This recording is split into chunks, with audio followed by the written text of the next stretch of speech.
قيس السماوي، عمري 19 سنة. نمارس في لعبة ألعاب قوى، اختصاصي رمي الجلة. عندي 9 سنين نمارس فيها هذيا.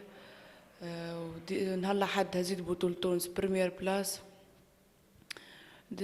هذا كل يرجع لفضل المدرب متاعي سي سهيل جلول اللي تعب معايا وضحى معايا وتحدينا الصعوبات.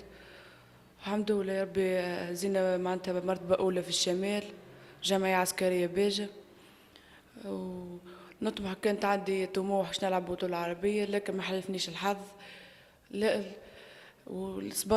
صبرت لكن صبرت وبقيت نخدم على روحي. صبرت للي هزيت بريمير بلاس بطولة تونس، ونطمح نلعب في بطولات أخرى. وهدفي كان نلعب بطولات عربية وبطولات عالمية وكل إن شاء الله نخدم على روحي كما بالكدا باش نوصل المنتخب الوطني ونشرف عالم تونس.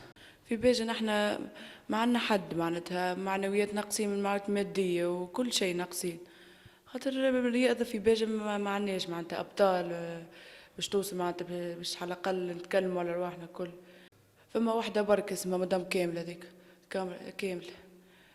كاملة الجلجلي هذيك جات عيطت لنا وفرحت بينا وعطتنا كادوات، قالت لنا وزاد هزت لنا المورال. هذيك الوحيدة معناتها اللي وسي سامي الباجي هذا زاد، وسي عبد الستار المرزوقي. رسالة معناتها اللي كيف الشمال يقول لهم يشوفوه باللي الشمال ينظروا له نظرة باللي علاش كان الشمال برك الوحيد المحقور معناتها في الرياضات.